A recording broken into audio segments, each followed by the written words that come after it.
Terima kasih Anda masih bersama kami. Pemirsa, kita lanjutkan berdialog dengan Tia Mariatul Kiptia, dosen hubungan internasional BINUS University. Mbak Tia, mungkin bisa dijawab pertanyaan menggantung saya tadi mengenai bahwa memang Amerika Serikat ini dari awal niatnya atau tujuannya membuat Iran menyerah tanpa syarat. Tapi ini justru mau berdialog, bertanda tangan damai. Nah, ini sebetulnya senjata apa dalam tanda kutip yang digunakan Iran yang mau membuat Amerika Serikat ini berdamai begitu? Kita melihat bahwa ini adalah kemenangan diplomasi saya menyebutnya ya. Hmm. Apa yang dilakukan oleh Iran ini merupakan kemenangan diplomasi.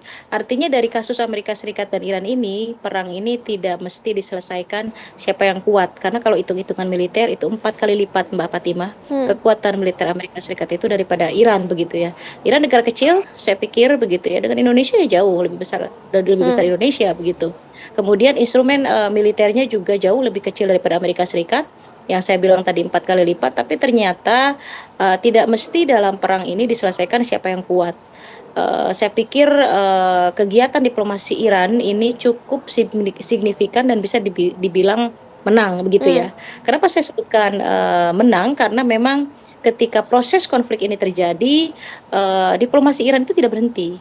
Apapun yang dilakukan oleh Iran itu terus dilakukan, baik propaganda di media misalnya ya, membuat meme-meme, kemudian aktif di media sosial, mempengaruhi publik internasional, mengirim surat khusus dari presidennya Pezeskian ke warga Amerika Serikat bahwa Anda bukan musuh kami, Anda adalah teman, yang menjadi masalah adalah problemnya adalah presiden Anda dan lain sebagainya begitu ya.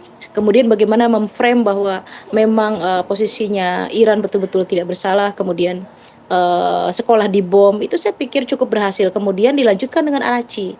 Arachi ini saya pikir menlu yang luar biasa. Dia melakukan safari politiknya atau diplomasi dengan negara-negara teluk yang tadinya mau menyerang balik begitu ya, ketika negara mereka diserang atas dasar di situ ada military basisnya Amerika Serikat dan fasilitas Amerika Serikat, tapi ternyata diam sampai akhir ya, sampai saat ini, sampai ditandatangani peace agreement, tidak ada satupun negara teluk yang join dengan Amerika Serikat dan menyerang balik Iran. Ini adalah keberhasilan diplomasinya Arachi. Bagaimana Arachi itu mendatangi satu persatu, mendatangi Oman, mendatangi Qatar, bicara dengan Saudi Arabia, padahal secara sejarah Iran dan Saudi Arabia itu clash yang cukup panjang Mbak Fatimah. Baru tahun 2023 mereka membuka hubungan diplomatik dengan Iran, Saudi dengan Iran itu ya, atas dasar mediatornya Cina begitu. Jadi luar biasa diplomasi Iran ini. Banyak hal yang dilakukan. Terakhir itu adalah strategi Hormuz. Itu yang paling ampuh, yang tidak bisa lagi Amerika Serikat bertahan di situ. Karena dengan ditutupnya Hormuz itu efeknya luar biasa, menggebuk perekonomian global. Bukan hanya Iran yang kolaps dengan ditutupnya Hormuz ini, tapi juga memberikan efek terhadap perekonomian global. Harga naik, harga minyak juga naik, dan ternyata kenaikan harga minyak juga yang memang Amerika Serikat secara tidak langsung butuh terhadap minyak dari Timur Tengah, ternyata cukup signifikan juga membuat harga minyak di Amerika naik begitu Mbak Fatimah. Ketika harga BBM di Amerika naik, tekanan publik juga kan tinggi. Itu harga BBM itu sangat sensitif, sangat sensitif. Tidak boleh lah kalau bisa ya ada kenaikan yang cukup signifikan, dan ini membuat Amerika Serikat bertekuk lutut begitu. Ya kalau misalnya Amerika Serikat mendeklarasikan dia menang, tidak mengapa. Yang penting kan perang ini selesai. Tapi di atas kertas ini menjadi cerminan keberhasilan diplomasi Iran yang saya pikir bagus, cukup luar biasa. Banyak hal yang dimainkan oleh Iran, mulai dari media sosial, propaganda, kemudian masuk diplomasi ke negara-negara teluk, kemudian bicara juga dengan negara Eropa, masuk kepada Cina dan Rusia. Berapa kali kita hitung Arachi melakukan kontak atau langsung direct bertemu dengan Putin begitu ya. Ketika Trump mau bertemu dengan Xi Jinping, langsung Arachi juga bertemu dengan Cina. Setelah itu dia lawatan ke Rusia. Jadi terus dilakukan perjalanan diplomasi yang terus menghalangi Amerika Serikat untuk bisa menang dalam peace agreement ini. Dan hasilnya adalah seperti yang kita lihat, poin-poin peace agreement itu lebih banyak keuntungannya untuk Iran. Ini yang membuat senator di Amerika Serikat marah begitu ya. Ternyata bocor poin-poin tersebut dan mereka melihat, loh untuk kitanya apa? Ini artinya Amerika kalah begitu ya. Itu senatornya loh yang bilang, bukan kita. Itu kalau melihat poin-poin dalam peace agreement itu sudah jelas Amerika kalah sebagai negara adidaya oleh hanya negara seperti Iran begitu ya. Bukan saya mengecilkan Iran, tapi memang ini compare secara kekuatan militer memang jauh, dan posisinya kan Iran juga kondisi ekonominya sedang tidak bagus ya karena di bawah sanksi itu tadi begitu. Jadi ya inilah yang disebut dengan kemenangan diplomasi. Perang tidak selalu yang menang itu adalah yang memiliki instrumen apa namanya militer yang kuat, Mbak Fatima. Berarti ini menarik mengingat tadi disampaikan pernyataan senator yang menyebutkan bahwa untuk kita nih apa untungnya untuk Amerika Serikat nih. Iya, Mbak Tia melihat dari iya. poin-poin yang bocor sebetulnya apa yang menguntungkan Amerika Serikat? Sebetulnya kan perang ini tidak berkaitan langsung dengan Amerika Serikat ya Mbak. Kalau kita melihat apa sih keuntungannya, bukan hanya poin dari peace agreement itu tadi, keuntungannya untuk Amerika Serikat itu apa? Sebetulnya kalau misalnya dilihat ini adalah diplomasi, kemenangan diplomasi Iran iya, tapi juga tidak kita bisa sebut juga total kekalahan Amerika Serikat. Sebetulnya kalau dilihat dari nasional ya interest atau kepentingan nasionalnya Amerika Serikat, Amerika juga bisa dibilang ini adalah mendapat benefit. Karena kalau misalnya dengan Iran longgar sanksinya, dia juga punya pilihan-pilihan kerjasama ekonomi. Makanya G Defense itu kan pernah menyatakan bahwa welcome to the negotiation economy again Iran gitu ya. Artinya apa? Selamat datang kembali di negosiasi ekonomi dan di percaturan ekonomi global begitu. Artinya kata welcome di sana untuk Iran dalam proses ekonomi global, dalam apa namanya Iran terlibat kembali dalam ekonomi global, itu Amerika Serikat menyatakan mari kita kerja sama kembali. Artinya kan demikian begitu ya.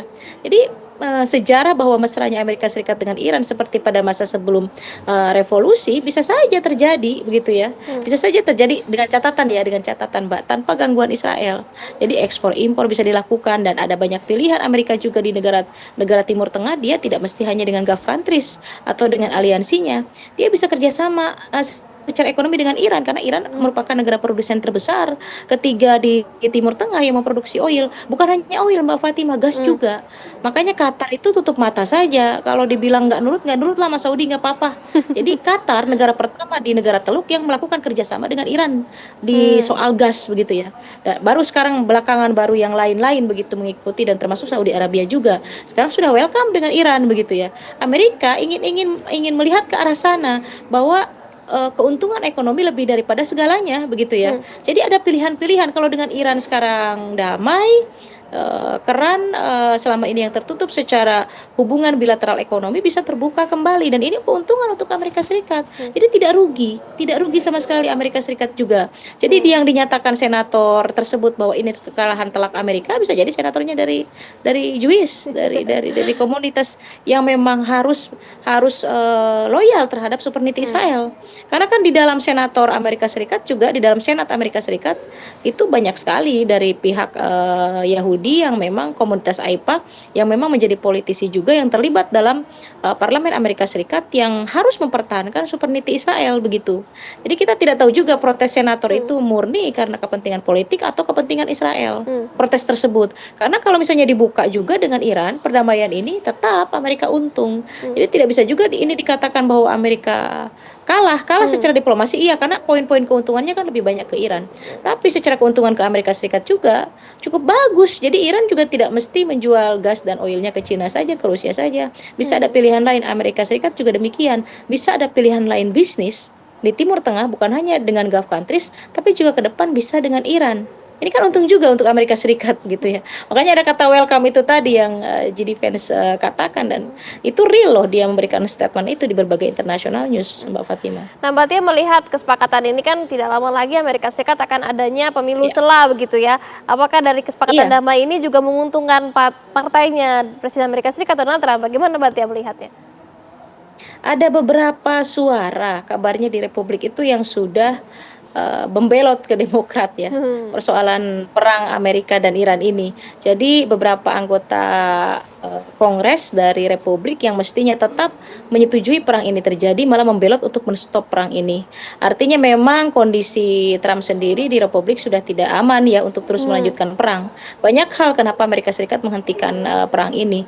Selain tekanan dari publik internasional, tekanan dari aliansi juga, budget juga kemudian ditambah dengan posisi yang memang tidak menguntungkan pihak Republik lah karena midterm itu tadi ya sebentar lagi election jadi memang Republik bagaimana namanya terangkat kembali kemudian menyelesaikan perang ini dengan damai dengan nyaman begitu ya dan Amerika Serikat tidak kehilangan muka bahwa dia kalah begitu ya dengan menyatakan beberapa poin yang memang juga ya Iran sudah bukan ancaman, uraniumnya misalnya sudah memenuhi standar NPT, tidak melakukan pengayaan yang melebihi standar, dipastikan Iran tidak membuat senjata nuklir. Nah, itu adalah merupakan upaya klaim dari Amerika Serikat bahwa Amerika Serikat menang. Sebetulnya demikian, Mbak.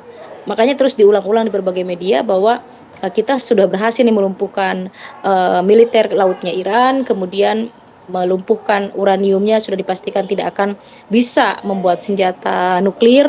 Nah, itu dalam upaya bahwa Amerika sedang memframing dirinya adalah menang. Sah-sah saja demikian begitu ya.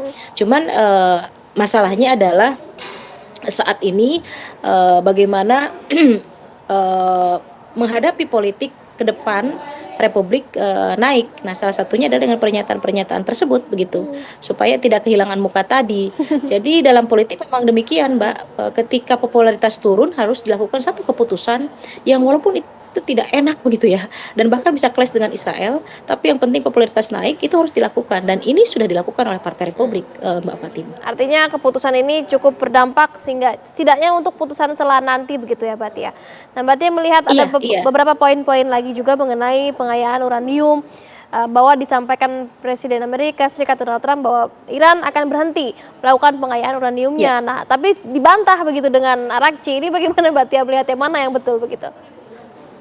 Ya, sebetulnya kan dari dulu tuh Iran sudah tanda tangan NPT ya, Non-Proliferation Treaty. Itu isinya adalah semua negara boleh membuat energi nuklir. Nah, ini banyak juga yang misunderstanding ya, meskipun di kalangan analis harus membedakan antara membuat senjata nuklir dengan membuat energi nuklir. Nah, Iran itu ketika menandatangani NPT sebetulnya sudah sepakat bahwa pengayaan uraniumnya silahkan diinvestigasi oleh pihak International Atom Agency atau IAEA.